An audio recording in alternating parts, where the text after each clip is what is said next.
রিজিককে মানুষ তাজিম না করলে রিজিক দূরে চলে যায়। দুটো বিষয় খেয়াল রাখবেন, দুটো বিষয়। এক হচ্ছে মাঝে মাঝে মনের মধ্যে কিছু আমল করার ইচ্ছা আসে না? মনে হলো যে আচ্ছা একটু 10টা আয়াত পড়ি, মনে আসে না? মাঝে মাঝে এমন মনে হয় না? ওই সময় এই যে মনের মধ্যে যে এই ইরাদাটা জাগ্রত হওয়া, এটাকে আমরা বলি ওয়ারিদ। অন্য ভাষায় আপনি বলতে পারেন মেহমান। কি বলতে পারেন? এটা আল্লাহর পক্ষ থেকে আপনার কলবের মধ্যে মেহমান হিসেবে এসেছে। এখন আপনি যদি আমলটা করেন, সেই মেহমান বারবার আপনার কলবে আসবে। যদি আপনি ওই সময় আমলটা না করেন, মেহমান চলে যাবে। মেহমান অসম্মানিত হলে পরে আর আসবে না। একইভাবে রিজিক আল্লাহ পাক দিয়েছেন, এর তাজিম যদি করতে পারেন রিজিক বেশি আসবে। রিজিকের তাজিম সম্মান করতে না পারলে রিজিক আসবে না, বেশি কমে যাবে। উসমান রাদিয়াল্লাহু আনহু সবচেয়ে ধনী ছিলেন না? কেন জানেন? কেন? এটা কি জানেন কেন ধনী ছিলেন? একে তো তিনি প্রচুর দান সদকা করতেন, এটা তো আপনারা জানেনই। আরেকটা জিনিস অনেকে জানে না, তিনি উটের পিঠে বসেছিলেন, কিছু একটা খাচ্ছিলেন, এই 2-1টা দানা পড়ে গেছে নিচে। উটের পিঠ থেকে নেমেছেন, নেমে সেই দানা উঠিয়েছেন, পরিষ্কার করেছেন, ধুয়েছেন, আবার খেয়েছেন।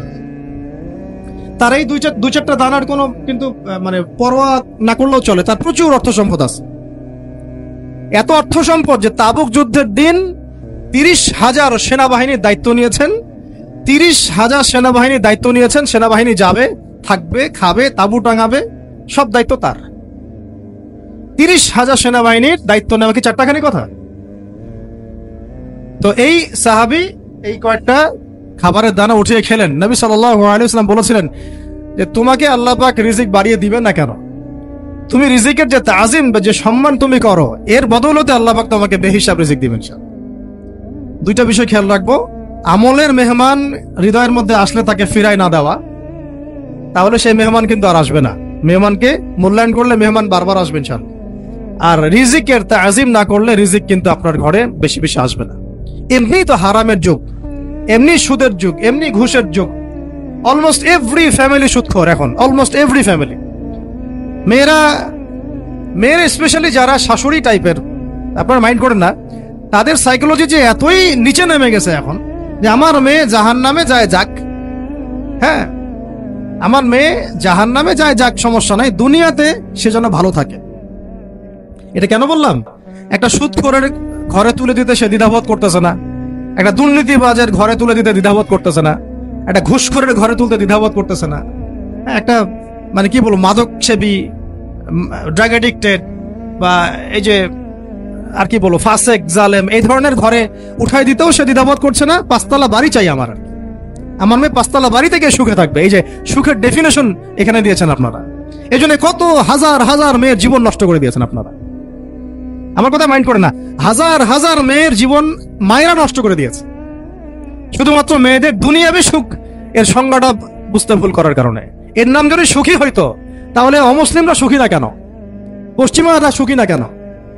ওরা আত্মহত্যা করে কেন? এভাবে মেয়েদের জীবন নষ্ট করেছেন। অথচ অল্প যদি হালাল রিজিকও হতো, আল্লাহ পাক তাকে বরকত দিতেন, সুখে থাকতো। আল্লাহ পাক আপনাদেরকে রিজিকের মূল্য বোঝার, তাজিম করার তৌফিক দান করেন, আমিন। তো অনেক ভিতরে চলে যাচ্ছে আমি, সময় আমাদের হাতে আরো শর্ট হয়ে আসতেছে। তো এখানে একটা কথা বলে দিব যে রিজিকের প্রসঙ্গ যেহেতু আসছে, যে হালাল খেতে হবে আমাদেরকে, হারামের দ্বারস্থ হওয়া যাবে না। আপনার স্বামী যদি হারাম খায়, আপনি স্বামীকে বুঝান, তাকে ওই চাকরি ছেড়ে দিতে আপনি উৎসাহিত করেন। আমি আপনাদেরকে একটা অনেস্টির সাথে একটা কথা বলি, যত এই যে প্রশাসনে যত ঘুষখোর আছে, ঠিক আছে, যত দুর্নীতিবাজ আছে, যত মাদক সেবী আছে, মাদকের ব্যবসায়ী আছে, যত সুদখোর আছে, এরা সবাই কেন এই খারাপ কাজগুলো করে জানেন? তার স্ত্রীকে ভালো রাখার জন্য, তার মাকে ভালো রাখার জন্য, তার সন্তানদেরকে ভালো রাখার জন্য। তাহলে স্ত্রী হিসেবে, সন্তান হিসেবে, মেয়ে হিসেবে আপনি বলবেন যে আমাদের এইসব ভালোর দরকার নাই আব্বু, হে আমার প্রিয় স্বামী, আমার এসব ভালোর দরকার নাই, হে আমার ছেলে, আমার এসব ভালোর দরকার নাই, তুই হালাল পথে থাক, ওইখানে তুই আমাকে ডাল ভাত খাওয়া, আমি খুশি আছি। এইভাবে আপনারা তাদেরকে মোটিভেট করেন, দেখবেন সমাজে হারাম কমে গেছে ইনশাআল্লাহ। আর হারাম খাওয়া এই ছেলে মেয়েগুলোও কিন্তু মানুষ হবে না। হারাম খাওয়া যে ছেলে মেয়েগুলো রক্ত মাংস করে উঠছে, এরাও কিন্তু মানুষ হবে না। আল্লাহ পাক আমাদেরকে হালাল খাওয়ার তৌফিক দান করেন, এবং হালালের জন্য আপনাদের ভূমিকা অনেক বেশি। আমরা উত্তরবঙ্গ সহ দেশের বিভিন্ন জায়গায় সফর করে যেটা দেখেছি, যত সুদী এনজিও আছে না, এনজিও গুলোর মধ্যে মহিলাদের নামই বেশি, জানেন? মহিলাদের নাম বেশি সুদী এনজিওতে। তো এই দাওয়াতগুলো আমরা মা বোনদেরকে দিতে চাই যে কোন অবস্থাতে যেন হারাম রিজিকের দিকে আপনারা না ধাবিত হন এবং রিজিকের তাজিম করেন, পরিবারের মধ্যে হৃদ্যতা ভালোবাসা বজায় রাখেন, একে অপরকে বিশ্বাস, সম্মান এবং শ্রদ্ধা করেন।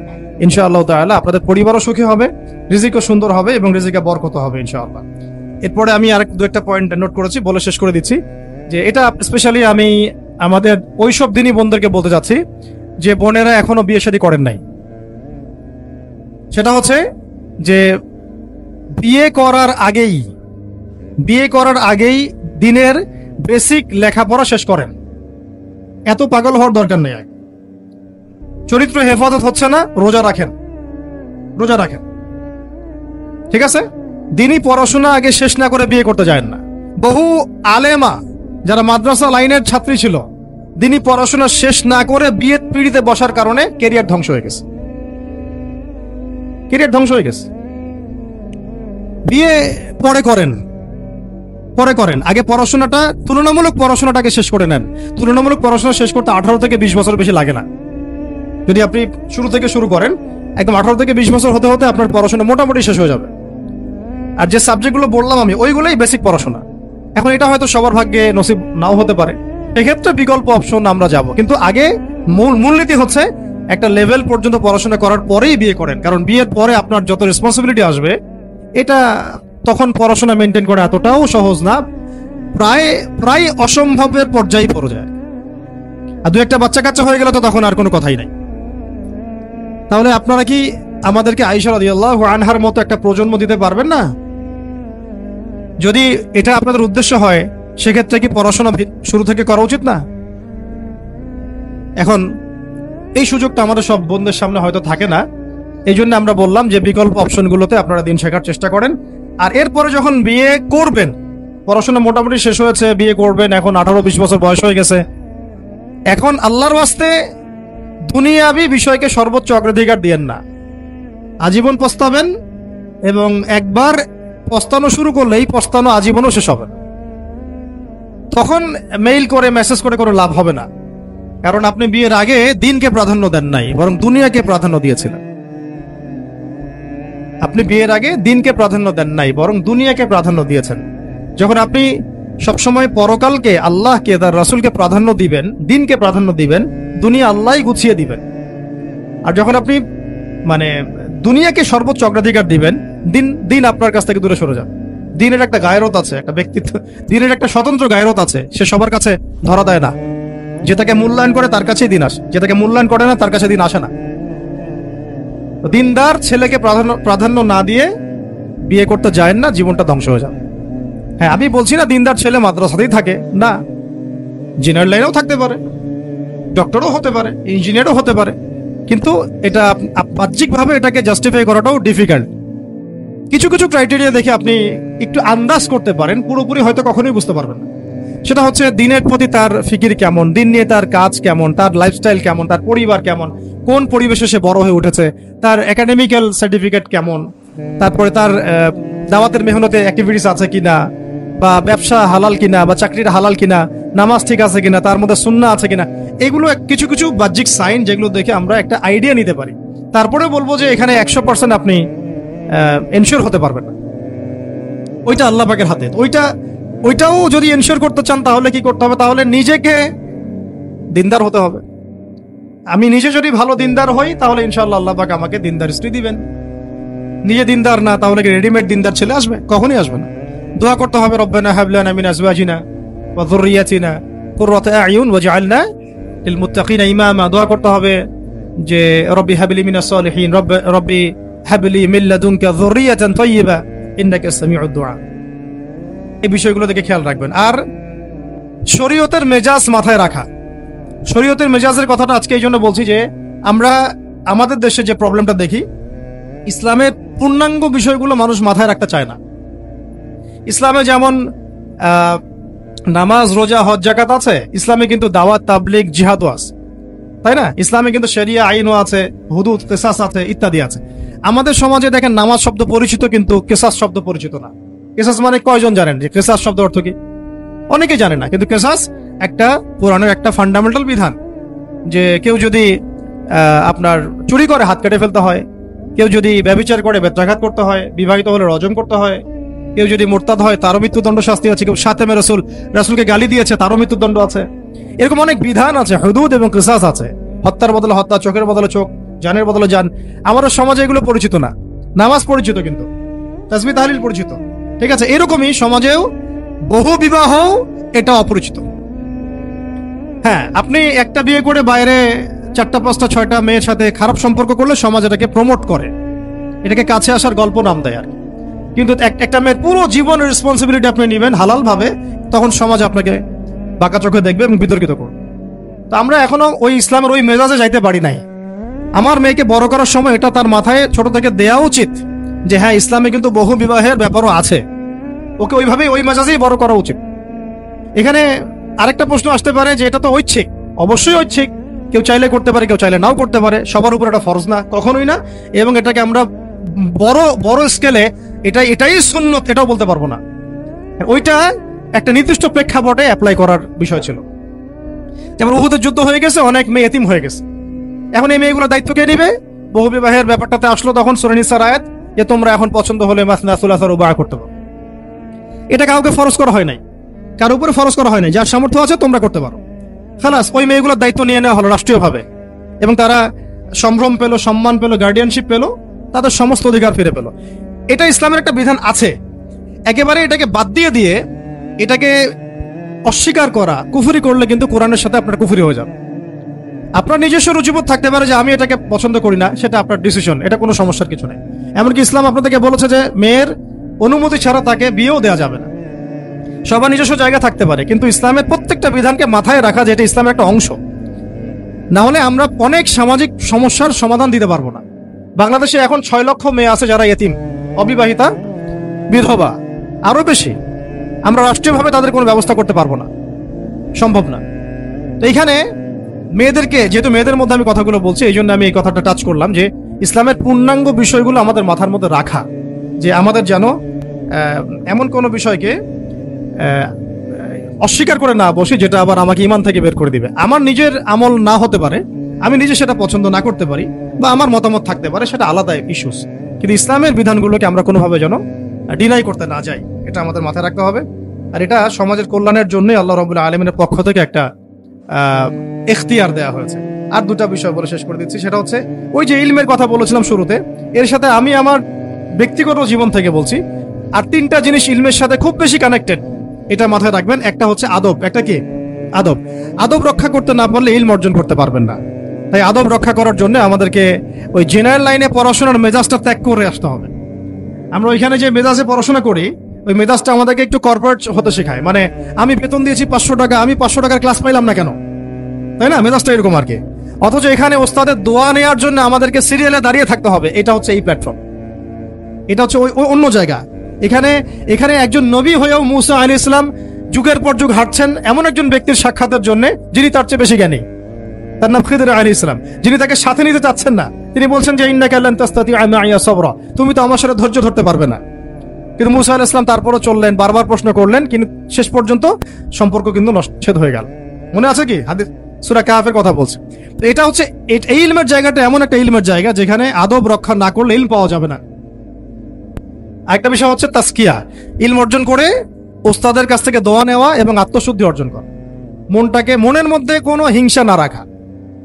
আমাদের সবার এখন মনের মধ্যে যে হিংসা দিয়ে ভর্তি, হিংসাগুলোকে ছেড়ে দেন, মন বড় করে ফেলেন, আল্লাহর জন্য ছেড়ে দেন, হিংসা ত্যাগ করেন, গীবত করা বন্ধ করে দেন, অপবাদ দেয়া তো একেবারেই নিষেধ, পরশ্রী কাতরতা ছেড়ে দেন, মনটাকে একদম খালেস করে রাখেন।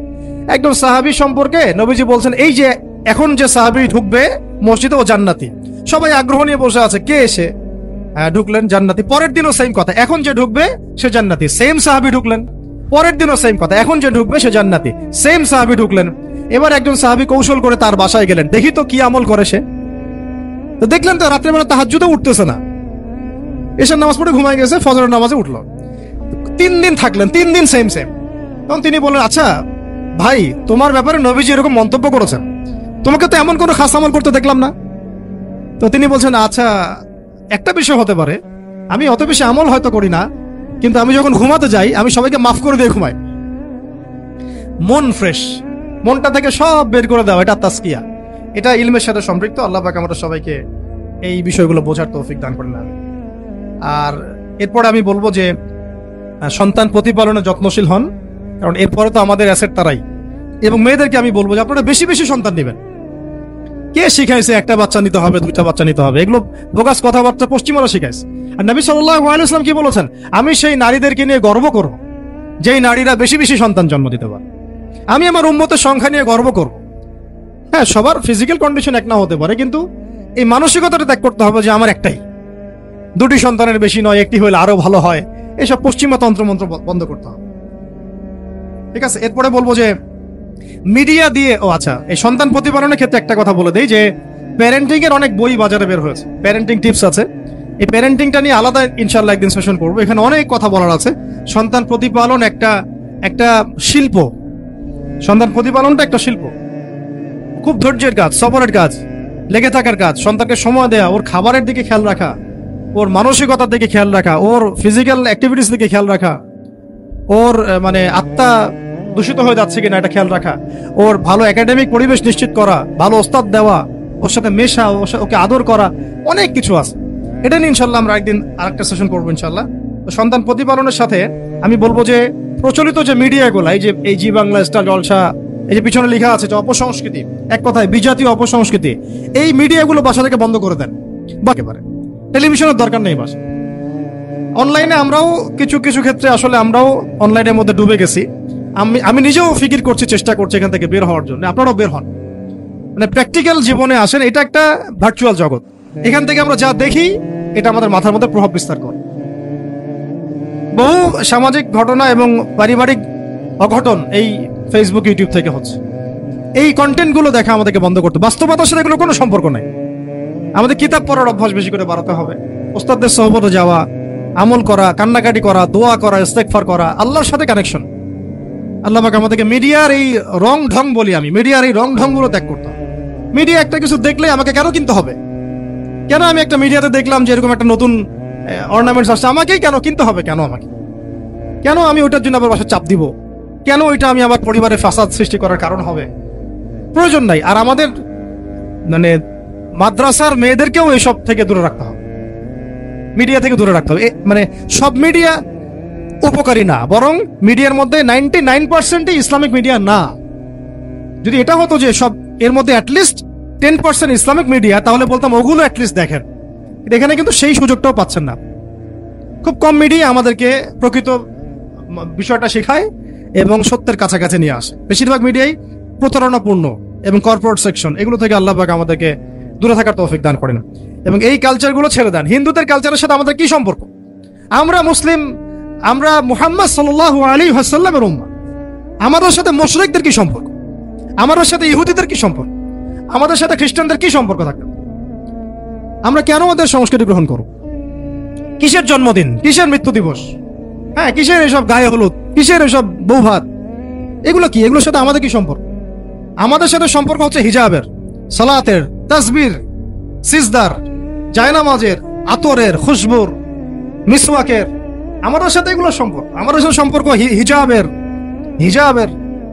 আমাদের সাথে সম্পর্ক ইসলামিক ক্যালিগ্রাফির, ইসলামিক। আমাদের সাথে সম্পর্ক কোরআনের, হাদিসের, সিরাতের, লেখাপড়ার, ইলমি পরিবেশের, তাসাউফের। এগুলো আমাদের কালচার। তো কালচার খুব ইম্পর্টেন্ট। কালচার থেকে দূরে সরে গেলে আমাদের আকীদা নষ্ট হয়ে যায়। আল্লাহ পাক আমাদেরকে আমাদের কালচার ধরে রাখার তৌফিক দান করেন। আর দুটো কথা হচ্ছে, হিজাবে কঠিন হন, হিজাবে একটু কঠোর হয়ে যান। এটা নিয়ে হয়তো আলোচনা শুনেছেন আপনারা, আমি জানি না পয়েন্টটা এসেছিল কিনা। তো হিজাবে আরো অনেক কঠিন হতে হবে আমাদেরকে, আস্তে আস্তে আরো। একবারে তো হয়তো আপনারা সবকিছু শক্ত করে ধরতে পারবেন না, অ্যাটলিস্ট আপনার ধারাবাহিকতা বজায় রাখ। হিজাবে অনেক কঠিন হওয়ার চেষ্টা করি। আমাদের অনেক দিনই বোনকে আমরা একটু ক্যাজুয়াল দেখি হিজাবের ব্যাপারে, এটা থেকে বের হওয়ার তৌফিক দান করেন, আমিন। আর একটা মেয়েদেরকে একটা নসিহত করবো, স্পেশালি যে অল্পে তুষ্ট থাকেন, ইনশাল্লাহ জীবনে সুখী হয়ে যাবেন ইনশাল্লাহ। আর শেষ কথা হচ্ছে, আলেমা হওয়ার চেষ্টা করেন। আলেমা হওয়ার চেষ্টা করেন, দায়ী হওয়ার চেষ্টা করেন এবং মেয়েদের মধ্যে ব্যাপক দাওয়াতি কাজ করার চেষ্টা করেন। এইটা জীবনের লক্ষ্য উদ্দেশ্য বানায় নেন। ইনশাল্লাহ আপনার জীবনের লক্ষ্য যদি এমনই হয়, দেখবেন এমনই জীবন সঙ্গিনী আপনি পেয়েছেন যার জীবনের লক্ষ্যও সেম। তখন দুজনে মিলে আপনি কাজ করতে পারবেন ইনশাল্লাহ। আমাদের এখন প্রচুর আলেমা দরকার, আমাদের প্রচুর দায়ী বোন দরকার, আমাদের মুআল্লিমা শিক্ষিকা বোন দরকার। ঠিক আছে, আমাদের প্রত্যেকটা ডিপার্টমেন্টে এরকম যোগ্যতা সম্পন্ন দিনী বোনদেরকে দরকার। তো এইটা তো আর একা আমাদের পক্ষে গড়ে তোলা সম্ভব না। সবাই আমরা যদি হাত লাগাই এবং আমাদের উম্মাকে নিয়ে ফিকির করি, ইনশাআল্লাহ তাআলা আজকে যে বিষয়গুলো আলোচিত হলো এগুলো ইনশাআল্লাহ শুধু তাত্ত্বিক কথাবার্তায় সীমাবদ্ধ থাকবে না, ইনশাআল্লাহ বাস্তবেও রূপ লাভ করবে।